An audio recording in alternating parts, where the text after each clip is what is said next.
బేకార్ బేజార్ బద్మాష్ ఒక చీటర్ ఒక 420 ఒక ఓటుకు నోటు దొంగ ఈ తెలంగాణ రాష్ట్రానికి ముఖ్యమంత్రిగా ఈరోజు పదవి బాధ్యతలు చేపట్టి పదవిని ఏలుతున్నాడంటే అది గౌరవ తెలంగాణ రాష్ట్ర ప్రదాత గౌరవనీయ కల్వకుంట్ల చంద్రశేఖరరావు గారి పుణ్యం అనేది మర్చిపోతున్నాడు. ఒరే మూర్ఖుడా రేవంత్ రెడ్డి, ఇదే కేసీఆర్ కనుక తెలంగాణ రాష్ట్ర ఉద్యమాన్ని లేపకపోతే నువ్వు టీపీసీసీకి అధ్యక్షుడిగా ఉంటుంటివా? ఈ రాష్ట్రానికి ముఖ్యమంత్రి అవుతుంటివా? ఓ మూర్ఖుడా, ఇవాళ మాట్లాడే ముందు ఇవాళ నేను ఎక్కిన గద్దె, ఈ గద్దె ఎవరి ద్వారా వచ్చిందనేది గమనించుకో. సరే, పార్టీ పరంగా కాంగ్రెస్ కావచ్చు, కానీ తెలంగాణ రాష్ట్రానికి చావు అంచులో పోయి తెలంగాణ రాష్ట్రాన్ని సాధించిన ఒక గొప్ప నాయకుని మీద నువ్వు మాట్లాడే చిల్లర మాటలు, నీ యొక్క వెకిలి చిల్లర చేష్టలు ఈ రాష్ట్ర ప్రజలంతా గమనిస్తున్నారు. నీవు సంవత్సర కాల పరిపాలనలో సొంత నియోజకవర్గంలోనే మా గిరిజన బిడ్డలను చిత్రహింసలు పెట్టి నీ యొక్క అధికారాన్ని అహంభావాన్ని ప్రదర్శిస్తూ మీ తమ్ముని గుండాల్లాగా రౌడీల్లాగా ఆ యొక్క నియోజకవర్గంలో ఈ రాష్ట్రంలో చలామణి చేస్తూ నిరుపేదలైన మా గిరిజనుల భూములను మేము ఫార్మా కంపెనీకి ఏమంటే నీ యొక్క అధికారాన్ని అడ్డం పెట్టుకొని ఏదైతే కలెక్టర్ను అక్కడి అధికారులను ఉసుగొల్పి పోలీసులను ఉసుగొల్పి మా యొక్క పేద మహిళలను నువ్వు ఏదైతే నీ యొక్క ఫార్మా కంపెనీ మాకు వద్దు, మా యొక్క చిలక పొలాలు మాకే ముద్దు, మాకే కావాలని ఏదైతే నీ యొక్క సొంత నియోజకవర్గంలో మా గిరిజనులు వ్యతిరేకిస్తే దాన్ని నువ్వు అలసు చేసుకొని కలెక్టర్ పైన దాడి జరిగిందని నువ్వు అక్కడ కథను అల్లి కలెక్టర్ గారే స్వయానా చెప్పిన నా మీద ఎలాంటి దాడి జరగలేదని చెప్పినా కూడా నువ్వు నీ అధికార అహంభావాన్ని ప్రదర్శిస్తూ మా గిరిజనుల పైన ఏదైతే హేయమైన నీచమైన నికృష్టమైన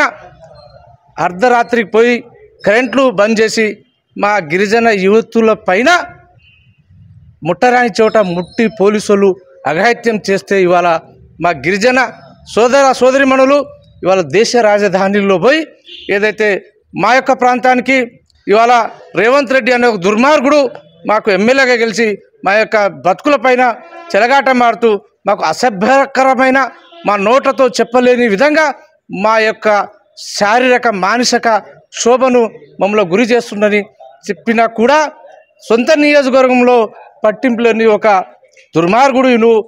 మా యొక్క పోరుగల్లు ఈ ఓరుగల్లు అనే చరిత్ర ఇలా ప్రపంచంలోనే అతి గొప్ప చరిత్ర కలిగిన ఈ చరిత్ర కలిగిన గడ్డలో వచ్చి నువ్వు మా కేసీఆర్ను మొక్క మొలోని అని అంటావా? ఓరు మూర్ఖుడా, మా కేసీఆర్ మొక్క కాదురా బాబు, మా కేసీఆర్ ఒక మహావృక్షం, మా కేసీఆర్ ప్రజల్లో గూడు కట్టుకున్న ఒక మహా గొప్ప దేవుడు.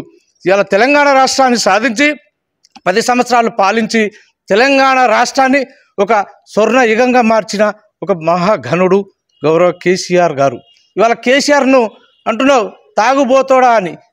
కేసీఆర్ గారి ఎంట్రికకున్న తెలివితేటలు, కేసీఆర్ కాలిగోటికి సరిపోని నువ్వు ఏదో దొడ్డిదారిన కాంగ్రెస్ పార్టీలో ఉన్న సీనియర్లను, కాంగ్రెస్ పార్టీలో ఉన్న నాయకులను ఒక్కొక్కరిని తొక్కుకుంటూ వచ్చి ఇవాళ వారి యొక్క పదవులను నువ్వు ఒక ఏదైతే చెదలన్నీ పుట్టలు తయారు చేస్తే ఆ పుట్టలో పాము జొర్లినట్టుగా నువ్వు జొర్లి ఇవాళ కాంగ్రెస్ పార్టీ నాయకులను తొక్కుంటూ వచ్చినావు. అదే నాయకులు నిన్ను బండకేసి తొక్కుతారు. అతి త్వరలోనే నువ్వేదో ముఖ్యమంత్రి నన్ను విర్రవిగి నీ కళ్ళకు అహంకారం ఎక్కి నీ కళ్ళకు కొవ్వెక్కి మాట్లాడుతున్నావు. ఇవాళ బీఆర్ఎస్ పార్టీ అన్నది ఆషామాషి పార్టీ కాదు. ఇవాళ నువ్వు బీజేపీకి తొత్తుగా ఉంటూ ఇలా బీఆర్ఎస్ పైనే మాట్లాడుతున్నావు. ఈ బీఆర్ఎస్ పార్టీ నిన్ను ఒక ఊదుడు ఊతే గాలికి లేచి నువ్వు ఏ దేశం పోతావో తెలియదు. నీ ఓటుకు నోటు కేసు కూడా దగ్గరకు వస్తుంది. అతి త్వరలో జైలుకు పోయేది నువ్వు. మా పార్టీ వర్కింగ్ ప్రెసిడెంట్ గారికి జైలుకు పంపుతా, కేటీఆర్ గారి మీద, హరీష్ రావు మీద, కేసీఆర్ గారి మీద మాట్లాడే అంతా మొగాడివా నువ్వు. మా కేసీఆర్ గారి వెనుక ఒక కుక్క లెక్క తిరిగిన ఒక కుక్కవు నువ్వు. ఇవాళ మా కేసీఆర్ గారు పెట్టిన భిక్ష వల్లనే నువ్వు ప్రజాప్రతినిధి అయినావు. ఇవాళ మా కేసీఆర్ గారి భిక్ష వల్లనే ఇవాళ ముఖ్యమంత్రిగా ఇవాళ ఏది సోనియా గాంధీ తెలంగాణ రాష్ట్రం ఇచ్చిందంటున్నాం. ఒక మూర్ఖుడా, 1200 మందిని బలి చేసుకున్న తర్వాత మా కేసీఆర్ కొట్లాడిన కొట్లాటకు మా కేసీఆర్ గారే ఇవాళ తెలంగాణ రాష్ట్రంలో ఉన్న ప్రజానికానికి కనుప్పి కలిగించి తెలంగాణ రాష్ట్రాన్ని తెచ్చిండనేది మరొక. ఇవాళ మా దయాకర్రావు గారి మీద మాట్లాడతావు, ఒక కొండను ఢీకొట్టిన యశస్విని రెడ్డి అని. కొండ కాదురా రేవంత్ రెడ్డి, నీ యశస్విని రెడ్డి బండగా మారింది. మా పాలకుర్తి నియోజకవర్గంలో తన పేరుకు ఎమ్మెల్యే, ఇద్దరు షాడో ఎమ్మెల్యేలు ఉంటారు. మీ అత్త, వారి అత్త ఒక ఎమ్మెల్యే, వారి పిఏ ఒక ఎమ్మెల్యే, ఈమె పేరుకు ఎమ్మెల్యే, పెత్తనమంతా వాళ్ళది. ఈమె యొక్క ఎమ్మెల్యేగా గెలిచింది ఎందుకు అనేది ఇవాళ ప్రజలంతా, మా నియోజకవర్గ ప్రజలంతా కోరుకుంటున్నారు. మా దయన్న రావాలి, మా కేసీఆర్ రావాలి. ఎక్కడి నుంచో అమెరికా నుంచి వచ్చి ఏదో చేస్తారు, మా పిల్లలకు ఏదో నౌకర్లు ఇప్పిస్తారు, మాకు పేదవారికి ఏదైనా చేస్తారని చెప్పి ఈ యొక్క ఎమ్మెల్యేను గెలిపిస్తే ఆమె కనీసం ముఖం చూపించలేని దినస్థితిలో ఉన్న యశస్విని రెడ్డి గారు, మా దయాకర్ రావు గారి కాలి గోటికి సరిపోని విధంగా ఆమె యొక్క ప్రవర్తన, ఆమె యొక్క పాలన ఉంది. మా దయాకర్ రావు గారు వరుసగా 7 సార్లు గెలిచారు.